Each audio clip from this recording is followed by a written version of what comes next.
Ever pondered over the long-term effects of COVID-19 on the human brain? Well, a recent study has shed some light on this matter.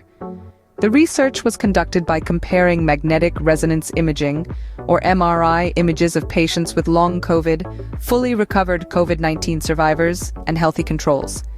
The findings, which are to be presented at the annual meeting of the Radiological Society of North America, reveal microstructural changes in different brain regions in patients with long COVID. Now, you might be familiar with traditional MRI techniques, which produce detailed images of the brain's structure.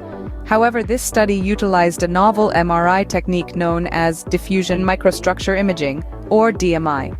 Unlike traditional MRI, DMI looks at the movement of water molecules in tissues. This innovative approach allows DMI to detect smaller brain changes than traditional MRI, hence providing a more intricate view of the brain's architecture. This breakthrough is particularly significant as traditional MRIs have thus far failed to compare microstructural differences in the brain of patients with long COVID. This has been a source of frustration for clinicians searching for a pathophysiologic explanation of the disorder, which affects up to 10 to 15% of COVID-19 patients.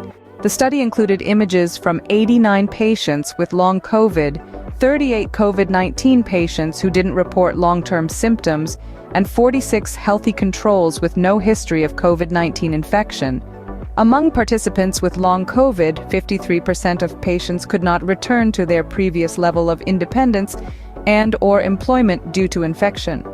Cognitive performance was impaired in 41%, 78% said they had fatigue, and 73% had impaired olfaction. Interestingly, the DMI revealed microstructure changes in patients with long COVID and in those who were infected with COVID-19 but did not develop lingering symptoms. These findings are intriguing, but they do little to explain why some patients develop long COVID and others do not. In conclusion, this study provides an in vivo insight into the impact of COVID-19 on the brain. The findings suggest a pathophysiological basis of this syndrome, which could potentially pave the way for more effective treatment methods.